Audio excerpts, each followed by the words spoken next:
अस्सलामुअलैकुम दोस्तों। आज मैं आपको एक ऐसी बात बताने जा रहा हूँ शायद जिसका इल्म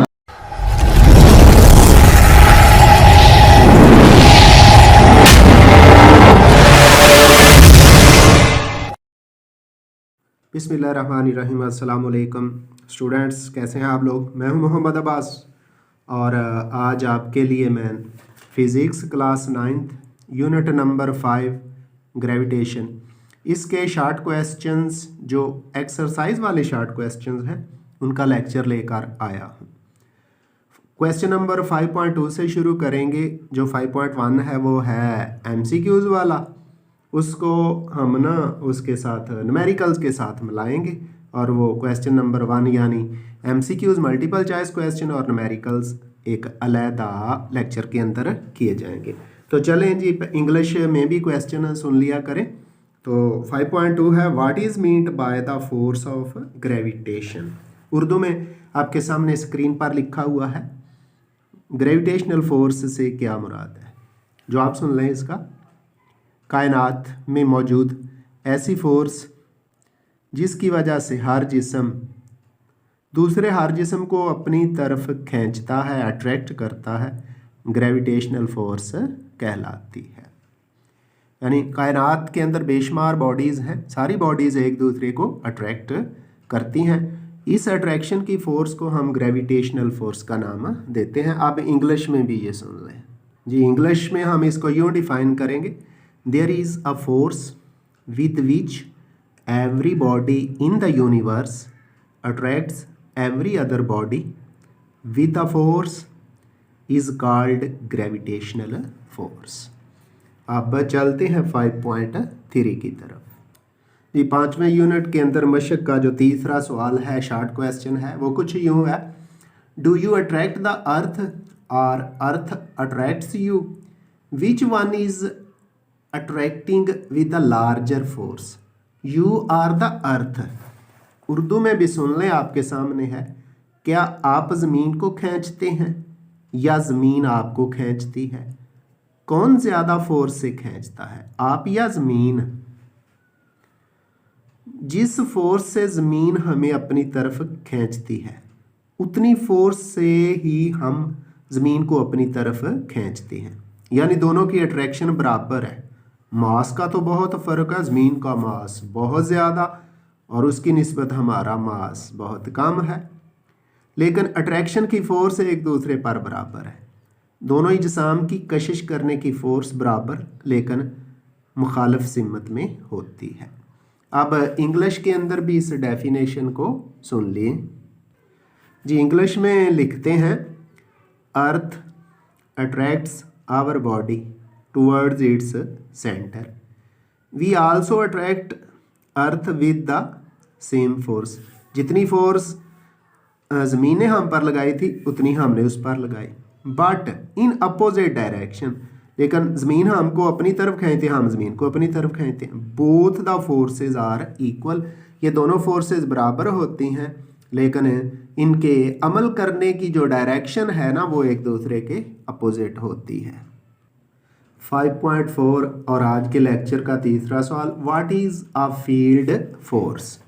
उर्दू में फील्ड फोर्स क्या है। अब जवाब सुने इसका, इंग्लिश में भी और उर्दू में भी। ऐसी फोर्स जो किसी जिस्म पर उस वक़्त अमल करती है जब वो जिस्म उस फोर्स के फील्ड में यानी उसके दायराकार में मौजूद होता है, खा वो जिस्म फोर्स पैदा करने वाले जिस्म से मुतसिल हो या ना हो। इंग्लिश में भी सुन लें, the force which attracts a body which is in contact or in its field is called field force. अब बढ़ते हैं 5.5 की तरफ जी। 5.5 है, why earlier scientist could not guess about the gravitational force. Urdu में आपके सामने है सवाल, कदीम साइंसदान ग्रेविटेशनल फोर्स का अंदाज़ा लगाने से कासर रहे क्यों। तो जवाब सुन लें इसका, ग्रेविटेशनल फोर्स की मिकदार बहुत कम होती है। इसकी पैमाइश के लिए सेंसिटिव आलात यानी सेंसिटिव इंस्ट्रूमेंट्स की ज़रूरत होती है। तो चूंकि पुराने वक्तों में इस तरह के सेंसिटिव इंस्ट्रूमेंट थे ही नहीं, पुराने वक्तों में इस तरह के आलात ना थे, इसीलिए कदीम साइंसदान यानी अर्लियर साइंटिस्ट ग्रेविटेशनल फोर्स का अंदाज़ा लगाने से कासर रहे, क्योंकि उस वक़्त हसास यानी सेंसिटिव इंस्ट्रूमेंट्स नहीं बने थे, इसलिए वो ग्रेविटेशनल फोर्स का अंदाज़ा लगाने से भी कासर रहे। अब इंग्लिश में सुन लें जी। Since gravitational force is of small value, यानी इसकी मिकदार बहुत कम होती है, sensitive instruments needs to measure it, इसकी पैमाइश के लिए बड़े सेंसिटिव यानी हसास किस्म के आलात की ज़रूरत पड़ती है। In earlier times there were no such instruments, क्योंकि पुराने वक्तों में तो इस तरह के इंस्ट्रूमेंट थे नहीं, so the earlier scientist could not guess gravitational force. Number 6 है, how can you say that gravitational force is a field force. Urdu में सुन लें, आप किस तरह कह सकते हैं कि ग्रेविटेशनल फोर्स एक फील्ड फोर्स है। अब इसका जवाब सुन लें। ग्रेविटेशनल फोर्स एक गैर मुतसिल नॉन कंटैक्ट फोर्स है। मसलन जब कोई जिस्म बुलंदी की तरफ जाता है तो उसकी स्पीड कम हो जाती है। स्पीड कम होने की वजह यह है कि जो ज़मीन है उसको अपनी तरफ अट्रैक्ट करती है, जबकि वापसी पर स्पीड बढ़ती चली जाती है। अब चूँकि मोशन की डायरेक्शन और फोर्स की डायरेक्शन एक हो गई है, इसलिए स्पीड बढ़ती चली जाती है। ये ग्रेविटेशनल फोर्स की वजह से है कि जब कोई जिस्म ऊपर जाता है तो फोर्स नीचे की तरफ होती है, इसलिए उसकी स्पीड कम हो जाती है। जबकि कोई बॉडी नीचे को आती है ना, तो फोर्स भी मोशन की समत में होती है, इसलिए उसकी स्पीड बढ़ जाती है, खा वो जिस्म ज़मीन से मुतसिल हो या ना हो। यही फोर्स फील्ड फोर्स भी कहलाती है। अब इंग्लिश में भी इसका आंसर सुन लें। Gravitational force is a non contact force. For example, when a body moves upward its velocity goes on decreasing because the force of gravity is downward and body is moving upward. When body moves downward it goes on increasing. जब body नीचे को आती है उसकी speed बढ़ जाती है। This is due to the gravitational pull of earth. तो चूंकि ज़मीन की फोर्स भी नीचे की तरफ होती है, weather a body is in contact with each other और not, such a force is called field force. The short question number 7, 5.7, explain what is meant by gravitational field strength. Urdu में ग्रेविटेशनल फील्ड की ताकत से क्या मुराद है, वजाहत कीजिए। अब जवाब सुन लें पहले उर्दू में। जूं जूं हम ज़मीन से दूर होते चले जाते हैं तो ग्रेविटेशनल फील्ड जो है वीक हो जाता है, भी उसी निस्बत से कमज़ोर होता चला जाता है। ज़मीन के ग्रेविटेशनल फील्ड में किसी जगह यूनिट मास यानी 1 किलोग्राम पर अमल करने वाली ग्रेविटेशनल फोर्स उस जगह पर ज़मीन की ग्रेविटेशनल फील्ड की ताकत या स्ट्रेंथ कहलाती है। और ये बिल्कुल वही वैल्यू होती है जो कि सतह ज़मीन या ज़मीन से ऊपर ग्रेविटेशनल एक्सोरेशन जी की कीमत होती है, यानी ये उसी तरह बढ़ती या कम होती है। ज़मीन पर ये कीमत जो है 10 न्यूटन पर किलोग्राम होती है। अब इसी डेफिनेशन को इंग्लिश में भी सुन लें जी। The gravitational field becomes weaker and weaker as we go away from the earth, कि जो जो हम ज़मीन से दूर होते जाते हैं ज़मीन का ग्रेविटेशनल फील्ड कमज़ोर होता चला जाता है। In the gravitational field of earth the gravitational force per unit mass is called gravitational field strength of the earth. Its value is equal to the value of g. Near the earth surface it is equal to 10 newton per kilogram. तो बच्चों चलें फिर 5.8 जो कि आज के lecture का 7वां short question है। जी तो क्वेश्चन कुछ यूं है बेटा, इंग्लिश में सुन ले पहले। Why is law of gravitation important to us. ग्रेविटेशन का कानून हमारे लिए क्यों अहम है, तो इसकी वजाहत सुन लें। न्यूटन का ग्रेविटेशन का कानून बहुत अहमियत का हामिल है। ग्रेविटेशनल फोर्स ने पूरी कायनात को बांध रखा है, क्योंकि मुख्तलिफ बॉडीज़ एक दूसरे को अट्रैक्ट कर रही हैं। अट्रैक्शन की वजह से, सेंट्रीपिटल फोर्स और सेंट्रीफ्यूगल फोर्स की वजह से मुख्तलिफ बॉडीज़ एक दूसरे के गिर्द घूमने पर मजबूर हैं। वो अपनी जगह से दाएं बाएं नहीं हो सकती, अपनी जगह पे रहते हुए किसी दूसरी बड़ी बॉडी के गिर्द घूमती हैं या उनके गिर्द कोई बॉडी घूम रही होती है। इस कानून को इस्तेमाल करते हुए हम ज़मीन का मास मालूम कर सकते हैं, ज़मीन की डेंसिटी मालूम कर सकते हैं, और जो सैटेलाइट्स फ़ज़ा में भेजे जाते हैं उनकी स्पीड मालूम करने के लिए भी इस्तेमाल कर सकते हैं। फ़ज़ा में सैटेलाइट्स को भी इसी कानून के तहत भेज सकते हैं, क्योंकि जब भेजेंगे तो ज़मीन की फोर्स ऑफ ग्रेविटी जो है सेंट्रीपिटल फोर्स मुहैया करेगी, वो ज़मीन के गिर्द घूमने पर मजबूर होंगी। ग्रेविटेशन के कानून के बगैर ज़िंदगी का तसव्वुर मुहाल है। ज़िंदगी का तसव्वुर हम नहीं कर सकते कि अगर ये ग्रेविटेशनल के कानून के मुताबिक इजसाम में फोर्सेस ऑफ अट्रैक्शन ख़त्म हो जाएं तो ये सारा सिस्टम ख़त्म हो जाएगा। आप इंग्लिश में भी इसको सुन लें जी। तो it is of great importance, यानी लॉ ऑफ ग्रेविटेशन बहुत अहमियत का हामिल है। Without force of gravity existence of universe is not possible. By using this law we find mass and density of earth. Also orbital speed. Life is not possible without this law. चलें अब बढ़ें जी 5.9 की तरफ। 5.9 question सुन लें। Explain the law of gravitation. Newton के gravitation के कानून की वजाहत कीजिए। तो पहले उर्दू में डेफिनेशन सुन लें, फिर इंग्लिश में बताई जाएगी। कायनात का हर जिस्म हर दूसरे जिस्म को अपनी तरफ कशिश करता है। कशिश की ये फोर्स इन इजसाम के मासेस के हासिल ज़रब के डायरेक्टली प्रोपोर्शनल।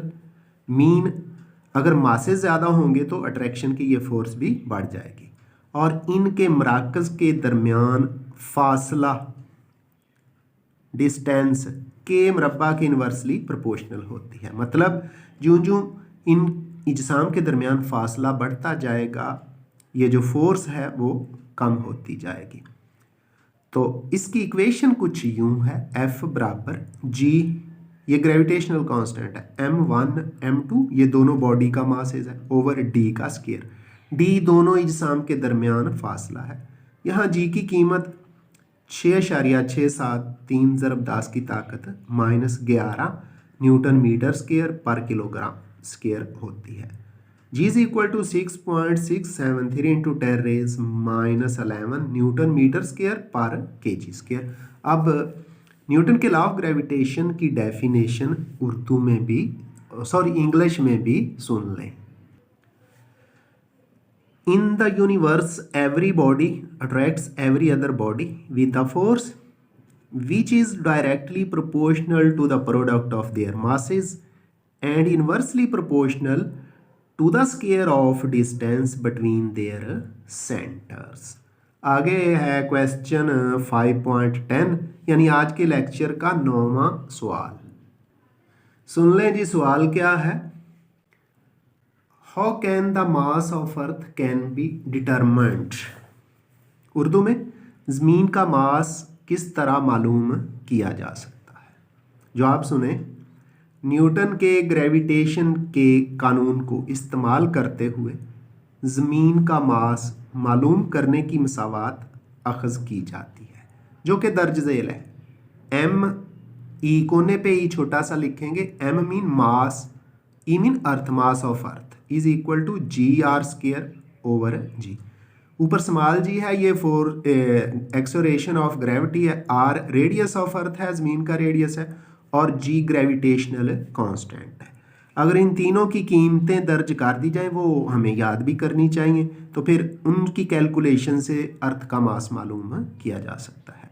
तो यहाँ g 10 metre per second square, radius of earth 6.4 into 10⁻6 metre, और ग्रेविटेशनल कांस्टेंट जी की कीमत है 6.673 into 10⁻⁻11 newton metre square per kg square. ये कीमतें दर्ज करके, यानी ये जो इक्वेशन है इसमें ज़मीन का मास मालूम करते हैं जो कि दर्ज झेल है। तो ज़मीन का मास कितना होता है? 6 इंटू 10⁻24 किलोग्राम, 6 ज़रब 10 की ताकत 24 किलोग्राम। और चलें आप अगले शार्ट क्वेश्चन की तरफ। 5.11 can you determine the mass of our moon? If yes then what do you need to know? सवाल उर्दू में कुछ यूं है, क्या आप चांद का मास मालूम कर सकते हैं? अगर कर सकते हैं तो ये मालूम करने के लिए आपको किस चीज़ की ज़रूरत होती है? अब इंग्लिश में नहीं बताया जाएगा, साथ साथ इंग्लिश के वर्ड्स इस्तेमाल करके आपको बता दूंगा। हम चांद का मास न्यूटन के ग्रेविटेशन के कानून की मदद से मालूम कर सकते हैं। We can find the mass of moon with the help of Newton's law of gravitation. We use the equation of mass of earth, that is हम ज़मीन का मास मालूम करने की मसावत m बराबर GR² बटे g इस्तेमाल करते हैं। GR² बटे g इसको इस्तेमाल करेंगे, मून का मास मालूम करेंगे। हमें चांद का मास मालूम करने के लिए चांद के रेडियस RM उसको लिखेंगे, रेडियस ऑफ मून। चांद पर ग्रेविटेशनल एक्सेलरेशन GM, जो चांद पर ग्रेविटेशनल एक्सेलरेशन की कीमत होगी, उसको इस्तेमाल करेंगे। और ग्रेविटेशनल कांस्टेंट G की ज़रूरत होगी। अगर इनकी कीमतें हमें पता हो तो हम ये कीमतें ऊपर वाली मसावत m बराबर GR² बटे g में दर्ज करके चांद का मास भी मालूम कर सकते हैं। 5.12 आज के लेक्चर का 11वां सवाल, नंबर 12वां है क्योंकि पहला सवाल तो हमने छोड़ा है MCQs वाला। Why does the value of ji very from place to place? जी की कीमत मुख्तलिफ जगहों पर मुख्तलिफ क्यों होती है? जो आप सुन लें, इसका फार्मूला भी बता दूंगा। सतह ज़मीन पर ग्रेविटेशनल एक्सेलरेशन जी की कीमत का इन्हिसार ज़मीन के रेडियस पर होता है। और वैसे हम कहते हैं कि ज़मीन गोल है, लेकिन ज़मीन गोल नहीं है, एलिप्टिक है, बैजा नुमा है, अंडे जैसी है। इसका मतलब है सेंटर से अंडे के किनारों का फासला एक जैसा तो नहीं रहता, कहीं ज़्यादा कहीं कम। इसी तरह जब ज़मीन मूव करती है, घूमती है सूरज के गिर्द, तो वो भी टेढ़ी हो जाती है, अंडे जैसी एलिप्टिक हो जाती है, इसलिए उसका भी रेडियस तो एक जैसा नहीं रहता। तो चूंकि ये जो फार्मूला बताने जा रहा हूँ ऊपर बताया भी ज़मीन के रेडियस पर होता है, तो G बराबर GME/r²। यहाँ G भी कांस्टेंट है, ME भी कांस्टेंट है, नीचे आ गया r²। तो G की कीमत का इन्हिसार ज़मीन के रेडियस के मरबा पर होता है, यानी G inversely proportional to r²। अगर ज़मीन का रेडियस ज़्यादा होगा तो G की कीमत कम हो जाएगी, और रेडियस कम होने पर G की कीमत बढ़ जाती है। तो चूंकि ज़मीन बिल्कुल गोल नहीं है, इसका रेडियस चेंज होता है, ये बैजा बन के एलिप्टिक टेढ़ी होके सूरज के गिर्द घूमती है, R की कीमत चेंज होती रहती है। इसलिए जहाँ अरदास एल्टीट्यूड पर अरदास जो है उस कम होता है तो G की कीमत मैक्सिमम, और पोल्स पर यानी कुतबैन पर रेडियस ज़्यादा होता है तो G की कीमत कम होती है। तो G की कीमत रेडियस के मरबा के इन्वर्सली प्रोपोर्शनल होती है, इसलिए बुलंदी के साथ कम होती चली जाती है, यानी जो रेडियस बढ़ता जाएगा। यही वजह है कि सतह समंदर पर G की कीमत ज़्यादा और पहाड़ों पर कम होती है। अब इंग्लिश में सिर्फ सुन लें, the value of G depends on the radius of the earth. It is inversely proportional to the square of the radius of earth.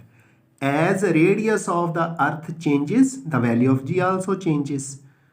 because the radius of the earth is not constant due to the elliptic shape of earth, so radius of earth changes, so the value of g also changes and does not remains constant.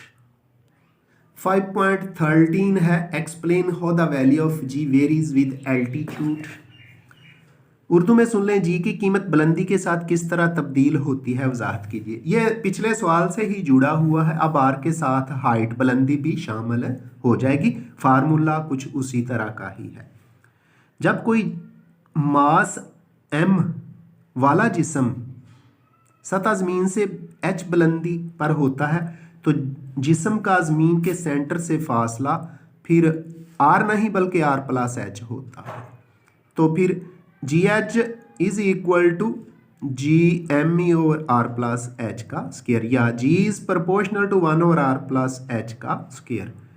तो इस formula के मुताबिक बुलंदी H बढ़ने से जी की कीमत कम होती चली जाती है, क्योंकि इन्वर्सली प्रोपोर्शनल है। अगर आर और जो है सतह ज़मीन से बुलंदी जो है एच 1 आर के बराबर होगी तो जी की कीमत 1/4 रह जाती है, क्योंकि आर प्लस आर 2r हो जाएगा, 2r का स्क्वायर 1/4r स्क्वायर हो जाएगा। और अगर r बराबर हो जाए h बराबर हो जाए 2r के, तो यहाँ r की जगह r प्लस h की जगह 3r, तो 3 का स्क्वायर 9, तो 9 गुना कम हो जाती है, जी की कीमत 9 गुना कम हो जाएगी। As the height increases from the surface of the earth, the value of g decreases. If height is equal to 1 radius, the value of g becomes 1/4, and if the height is equal to 2r, then the value of g becomes 1/9 of the value of g. चलते हैं अगले सवाल की तरफ। 5.14 है what are artificial satellites? मसनूई satellites क्या होते हैं, जो आप सुन लें। साइंसदानों ने बेशुमार सैटेलाइट्स खला में भेजे हैं, इनमें से कुछ ज़मीन के गिर्द घूमते हैं, इन्हें मसनूई सैटेलाइट्स या सियारे कहते हैं। ये कम्युनिकेशन के लिए भी इस्तेमाल होते हैं। मसनूई सैटेलाइट्स पर जाकर साइंसदान खला में तजर्बात भी करते हैं। आप इंग्लिश में भी सुन लें। For their own purposes the scientist has sent many satellites in the space. These satellites are called artificial satellites. These satellites are used for communication as well as for the different experiments. Question number 5.15 सुन लें English के अंदर पहले। How Newton's law of gravitation helps in understanding the motion of satellites. Newton का gravitation का कानून satellites की motion को समझने में किस तरह मदद करता है। तो जवाब सुन लें। मसनूई सैटेलाइट को ज़मीन के गिर्द घूमने के लिए सेंट्रीपिटल फोर्स की ज़रूरत होती है। ज़मीन और मसनूई सैटेलाइट के दरमियान मौजूद ग्रेविटेशनल फोर्स ये ज़रूरी सेंट्रीपिटल फोर्स मुहैया करती है, जिसकी वजह से ये सैटेलाइट्स ज़मीन के गिर्द मोशन जारी रखते हैं, यानी ज़मीन इन सैटेलाइट्स को अपनी तरफ अट्रैक्ट करती है। यही अट्रैक्शन जो है सैटेलाइट फोर्स को ग्रेविटेशनल फोर्स जो है सेंट्रीपिटल फोर्स प्रोवाइड करती है, और इसी फोर्स की वजह से आर्टिफिशियल सैटेलाइट्स ज़मीन के गिर्द घूमते रहते हैं। चलें जी 5.16 की तरफ। जी 5.16 क्वेश्चन कुछ यूँ है। On what factors the orbital speed of a satellite depends. किसी सैटेलाइट की ज़मीन के गिर्द मोशन किन चीज़ों पर मुनहिसर होती है। जवाब सुन लें। जब सैटेलाइट ज़मीन से h बुलंदी पर होता है तो ऑर्बिटल वेलोसिटी की equation v0 is equal to g into R plus H square root होती है। इस मसवात के मुताबिक सैटेलाइट की ऑर्बिटल स्पीड या ऑर्बिटल वेलोसिटी का इन्हिसार ज़मीन के रेडियस और सैटेलाइट की ज़मीन से बुलंदी h और जितनी हाइट पर सैटेलाइट मौजूद है वहाँ g की कीमत पर होता है। इनकी कीमतें चेंज होंगी तो स्पीड ऑफ सैटेलाइट भी चेंज होगी।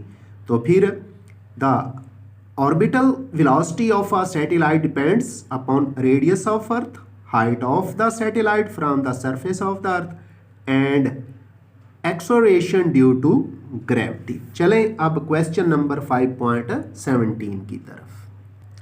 आज के लेक्चर का आखिरी short question, communication satellites geostationary orbit में क्यों भेजे जाते हैं। इंग्लिश में भी सुन लें, why communication satellites are stationed at geostationary orbits. तो आंसर सुन लें, कम्युनिकेशन सैटेलाइट्स जियोस्टेशनरी ऑर्बिट में इसलिए भेजे जाते हैं ताकि ये ज़मीन की निस्बत, ज़मीन के लिहाज से साकन नज़र आएँ और इन सैटेलाइट से सिग्नल्स वसूल करने वाले और इनकी जानब सिग्नल्स भेजने वाले एंटीना का रुख किसी एक जगह पर ही रखा जा सके। Communication satellites are sent into the geostationary orbit so that they come in rest with respect to the Earth, and the antennas which provide signals to the satellites and the signals obtained from the satellite to the antennas may be placed at the same place. Dear students, आइंदा मुलाकात होगी आपसे नए lecture के साथ। अल्लाह हाफिज़।